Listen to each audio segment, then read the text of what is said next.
Bound, সে অবশ্যই 2026-27 অর্থ বছরের অর্থ বিল বিশ্লেষণ নিয়ে সেমিনারের আয়োজন করে ইকোনমিক রিপোর্টার্স ফোরাম ইআরএফ।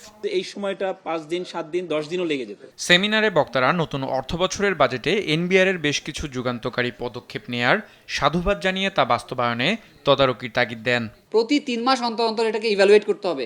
যাদেরকে ছাড় দিচ্ছি তারা কি আসলে আমাদেরকে কমফোর্ট দিচ্ছে নাকি ডিসকমফোর্ট দিচ্ছে। আমি ছাড় দিলাম, কিন্তু ব্যবসায়ীরা যদি ওই কস্টটা যদি রিফ্লেক্ট না করায় প্রাইসে, তাহলে এই ছাড়টা কোথায় যাচ্ছে? এ সময় আগামী অর্থ বছরের বাজেটে সঞ্চয়পত্রের সুদ ও কালো টাকা সাদা করার বিষয় নিয়ে কথা বলেন এনবিআর চেয়ারম্যান। রিহ্যাবের একটা বড় প্রেশার ছিল যে লোকজনের হাতে তো এরকম ট্যাক্স দেওয়ার টাকা থাকে না, তো যদি এই সুযোগ না থাকে আমাদের ফ্ল্যাট বিক্রি হবে না এই ধরনের। এবং এখানে বড় অনেকগুলো এমপ্লয়মেন্ট জড়িত অনেকগুলো সেক্টরের লোকজন এখানে কাজ করে, সো এই সেক্টরকে বুস্ট আপ করার জন্য এটা দরকার। বাট আলটিমেটলি সরকার বলেছে, শুরু থেকেই বলেছে যে না, আমরা কোনো ব্ল্যাক মানি ওয়াইটিং এ কোনো জায়গায় যাব না। সো আমরা এই ধরনের কোনো সুযোগ দেইনি। সঞ্চয়পত্রের উপরে কর বাড়ানো হয় নাই।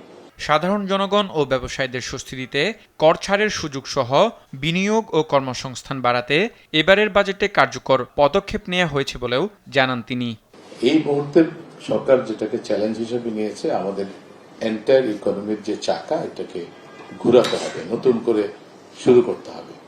কারণ সরকারের একটা বড় টার্গেট, বিশেষ করে নির্বাচনী ইশতেহারে আপনারা দেখেছেন যে বড় একটা টার্গেট হচ্ছে কর্মসংস্থান, মানুষকে স্বস্তি দেওয়া, ইকোনমিক ডেমোক্রেটাইজেশন, সবাই যাতে অর্থনীতির সুফল ভোগ করতে পারে। এই বিষয়গুলো মাথায় রেখে বেসিক্যালি আমরা দ্রব্যমূল্য সহনীয় রাখার চেষ্টা করেছি।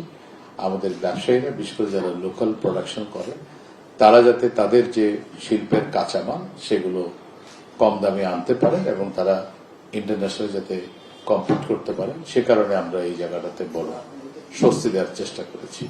করের আওতা বাড়িয়ে করজাল সম্প্রসারণের লক্ষ্যে কর ফাঁকি বন্ধে এনবিআর এর কার্যক্রম সম্পূর্ণ ডিজিটালাইজড করা হচ্ছে বলেও জানান এনবিআর চেয়ারম্যান। আমাদের প্রাণান্তকর চেষ্টা থাকবে যদি আমরা অনলাইনে ভ্যাট রিটার্নটা নিয়ে আসি। আরফাত ইসলাম, দেশ টিভি, ঢাকা। রিটার্ন তৈরি হয়ে যাবে এবং